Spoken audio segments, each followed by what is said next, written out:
ഇതെന്തപ്പത് പാത്രത്തിൽ ഇളക്കിക്കൊണ്ട് നിൽക്കുന്നേ? ഇത് വേറെ ഒന്നല്ല, കുറച്ച് നാൾ മുന്നേ ഞാൻ ഈ സി പ്ലാന്റ് പ്രൊപ്പഗേറ്റ് ചെയ്യാനായിട്ട് വെള്ളത്തിലിട്ട് വെച്ചിട്ടുണ്ടായിരുന്നു ഇതിന്റെ ലീഫ്. ശേഷം ആ ലീഫിന്റെ ഒരു ഗ്രോത്ത് ഐഡന്റിഫൈ ചെയ്യും. സെയിം ടൈം ആ ഒരു കിഴങ്ങ് വന്നപ്പോഴത്തേക്കും ഞാൻ ഡബിൾ ഹാപ്പിയായി. ഞാൻ എന്നിട്ട് ആ ഒരു ലീഫ് എല്ലാം മണ്ണിലേക്ക് റീപോർട്ട് ചെയ്ത് ഇതുപോലെ എടുത്തു വെച്ചിട്ടുണ്ടായിരുന്നു. കുറച്ച് ദിവസം മുന്നാണ് ഈ ലീഫ് എല്ലാം അതൊരു പ്ലാന്റ് ആയിട്ട് മാറി എന്നുള്ളത് ഞാൻ നോട്ടീസ് ചെയ്തത്. പിന്നെ കുറെ നാളായില്ലേ സെയിം പോട്ടിൽ അതേ മണ്ണിൽ തന്നെ ഈ ഇരിക്കാൻ തുടങ്ങിയിട്ട്.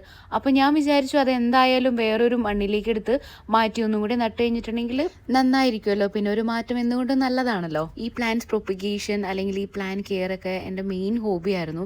പക്ഷെ ഇവിടെ ഖത്തറിൽ സ്പേസ് എല്ലാം ലിമിറ്റഡ് ആയതുകൊണ്ടും നാട്ടിലുള്ള അത്ര പോലെ നമുക്ക് പ്ലാൻ കെയർ ഒന്നും ചെയ്യാൻ പറ്റാത്തതിൽ എനിക്ക് ഭയങ്കര വിഷമമുണ്ട്. പക്ഷേ ലിമിറ്റഡ് ആയിട്ടുള്ള ഒരു സ്പേസിൽ ഞാൻ ഈ ഒരു കാര്യങ്ങളെല്ലാം മെയിൻറ്റെയിൻ ചെയ്യാനായിട്ട് എപ്പോഴും നോക്കാറുണ്ടായിരുന്നു. അങ്ങനെ ഈ ഒരു സംഭവം ഞാനിപ്പം ചെയ്തുകൊണ്ടിരിക്കുന്നത് എൻ്റെ ഓഫീസ് സ്പേസിലാണ് കേട്ടോ. അങ്ങനെ ഉദ്ദേശിച്ച പോലെ റീപോർട്ടിംഗ് ഒക്കെ ഏകദേശം കംപ്ലീറ്റ് ആയിട്ടുണ്ട്. പിന്നെ ഞാൻ ഈ പറഞ്ഞ പ്രൊപ്പഗേഷൻ മെത്തേഡ് നിങ്ങൾക്ക് എല്ലാവർക്കും മനസ്സിലായിട്ടുണ്ടാവുമെന്ന് ഞാൻ വിചാരിക്കുന്നു. ഒരുപാട് യൂട്യൂബ് വീഡിയോസ് ഒക്കെ ഇതിന്റെ ബേസിലുണ്ട്. ഇത് വളരെ കോമൺ ആയിട്ടുള്ള ഒരു പ്രൊപ്പഗേഷൻ മെത്തേഡ് ആണെങ്കിൽ പോലും ഞാൻ ചെയ്തപ്പോൾ അത് സക്സസ് ആയി. അത് നിങ്ങളെ കാണിക്കണം എന്ന് തോന്നി. അതാണ് ഞാൻ ഈ വീഡിയോ ചെയ്തത് കേട്ടോ. അപ്പോൾ ഇന്നത്തെ വീഡിയോ ഇത്രയേ ഉള്ളൂ. Anyway see you in the next video. By.